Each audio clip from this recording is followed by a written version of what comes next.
It's 2026. It's no longer 2006, right? First and foremost, perimeter-based thinking. That's already the castle and moat. That's the traditional way of cybersecurity, right? It's now failing because traditionally before it's all about the network, right? It's all about the firewalls, all about the IDS, IPS, etc. Sounds really like my class. So the thing is though, the endpoint. It's now the endpoints. It's now the user. It's now the data where they're exposed, and and most of the time bypasses the firewall. It's in cloud, for example. So it's more or less out of your full 100% control. So the castle and moat way of thinking, you need to rethink it already. You need to enhance it a whole lot more, not just a little bit. Now, GRC, at least you have controls in place. In HSBC, we have a tremendous database of all the risk we have. As in everything down to the latest update when it's going to be closed or it's still open. Now the thing is though, the issue with it is these are isolated. They don't mesh well, right? So the thing is, these controls could be better, but better than nothing, right? But still, we should always aim high, soaring high. So compliance is a tick box activity. It does not mean it is security. Just because you're compliant with circulars, for example, doesn't mean you're 100%. In fact, there's no such thing as 100%. Right. So next and lastly, reactive by default, which don't raise your hands if you've done this before. All right. Now the thing is, a lot of the stuff we do, whether you are aware or not, may likely be reactive because something is about to happen or something happened, but at least you're reacting, right? I've known cases where something really happened, 110 million gone, and there's still no reaction. So still better than nothing, still not exactly the way to do it, right? I love my picture, the castle and moat. Love that. Now, security architecture, again, deliberate, structured approach to arranging capabilities, addressing the why and how, and not just the what. So security architecture, it has to be secure by design, not after the fact, not reactive because something happened. It has to be there by design. It has to be there in the very beginning. So what examples do we have of these reactive controls or security controls? So deployed after incidents. If you're lucky, it's deployed after incidents. Although for CISOs, after an incident, all of a sudden the budget's easier to get to, right? Give me the money. Fragmented tooling. Oh, I've seen this so many times. So many tools, so many panes of glass. Panes or pane? Panes of glass you have to look at, and then at 7 o'clock you have to put up a consolidated dashboard for the board. So not exactly a pain-free experience. Compliance driven, well, again, compliance is not security 100%. Compliance driven means that you're dragging already. You're being dragged by compliance. That's not proactive. Well, again, perimeter focus, our castle and moat. Now, another is it's a manual. Oh yes, I bought this cybersecurity service from thingy, but it's just a point in time. Today, yes. Tomorrow, next week, next month, right? Next year, is it still relevant? Because I know of a case where there's a SIM that's been there for 4 years, never been upgraded. But they tell the regulator, we have a SIM. It's just not updated. Now, security architecture, again, it has to be designed proactively. It has to be integrated, not by force, okay? It's the intent. It's really meant to be like that. It has to be, of course, risk driven. That's because, again, cybersecurity, we are risk managers. Identity and data centric, of course, again, the CIA of data, confidentiality, integrity, and availability. And lastly, it has to be continuous and adaptive, but not exactly reactive. Although again, I mean, there will always be cases where we will be reactive. So we really can't do anything about that. But be proactive, much better. Okay, I think you've heard zero trust so many times they're spinning already. Again, never trust, always verify. So here, identity becomes the new perimeter instead of just the firewall.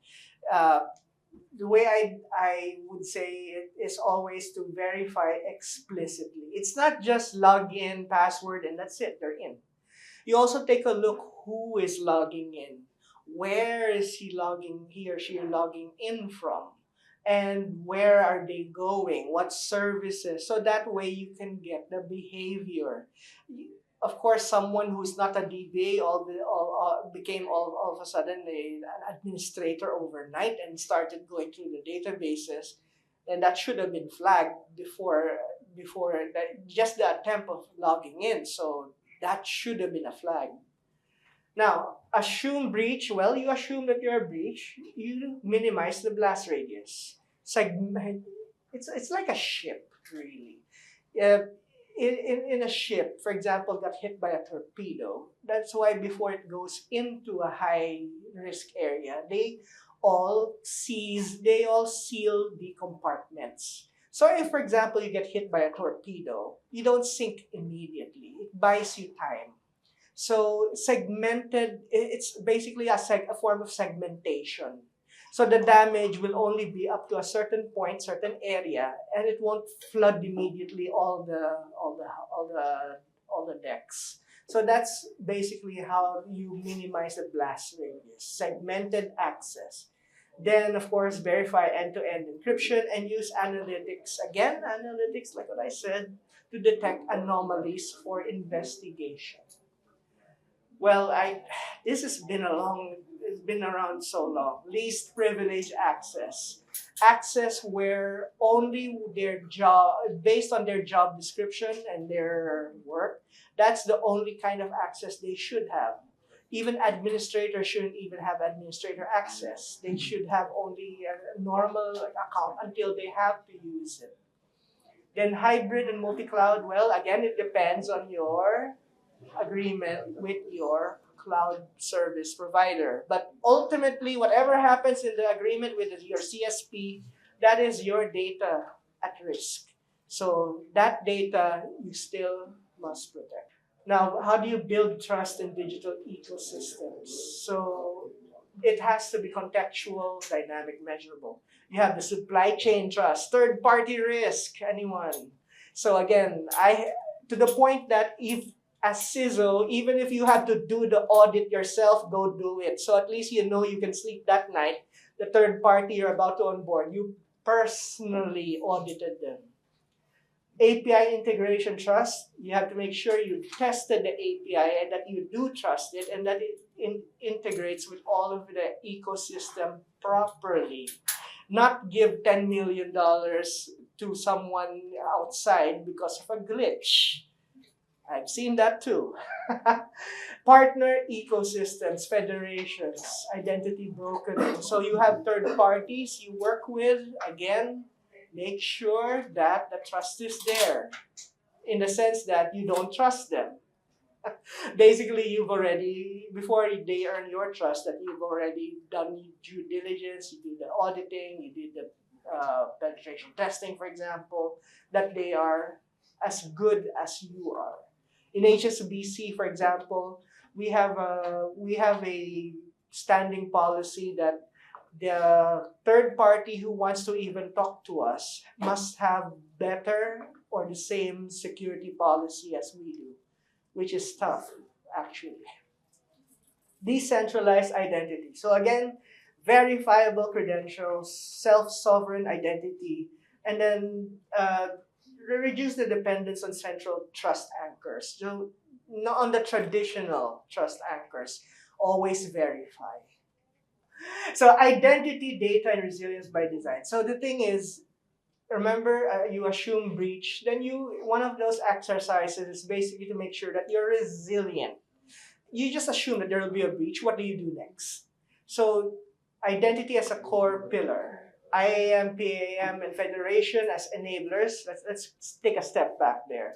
In the trust part, I'm a bit heavy on the IAM, identity access management and privilege access management, because I've seen a $10 million walk away because of IAM and PAM. So that's not, I really have to emphasize that. So you have to make sure human versus machines and identity. Sometimes the account is for an API. And sometimes they hard code the password, which doesn't have any special characters for some reason. So again, take a look at it. Workloads, APIs, and IoTs, take a look if it's fitting the formal flow of the company. Anything that spikes, take a look.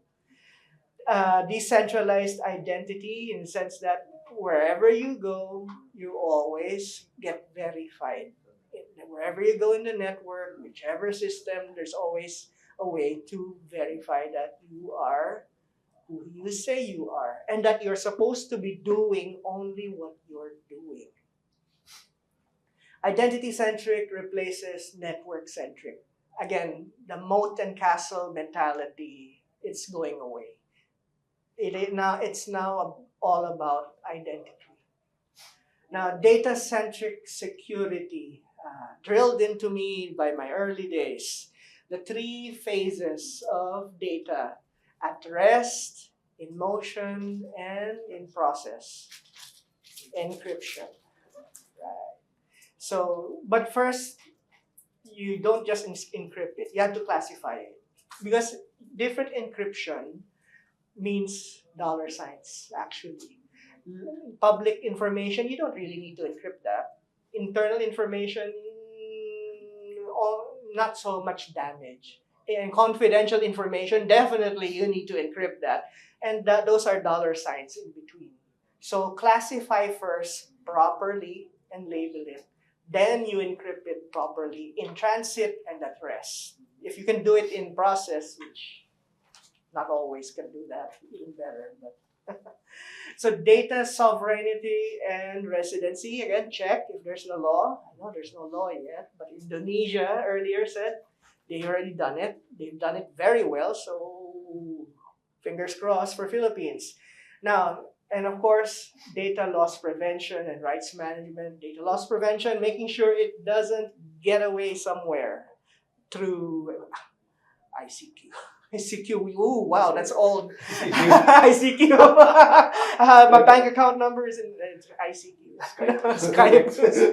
Skype. So, yeah, it's beginning to show my age. Resilience by design. Again, if you designed it properly, you have security by design, then that means that you have resilience by design.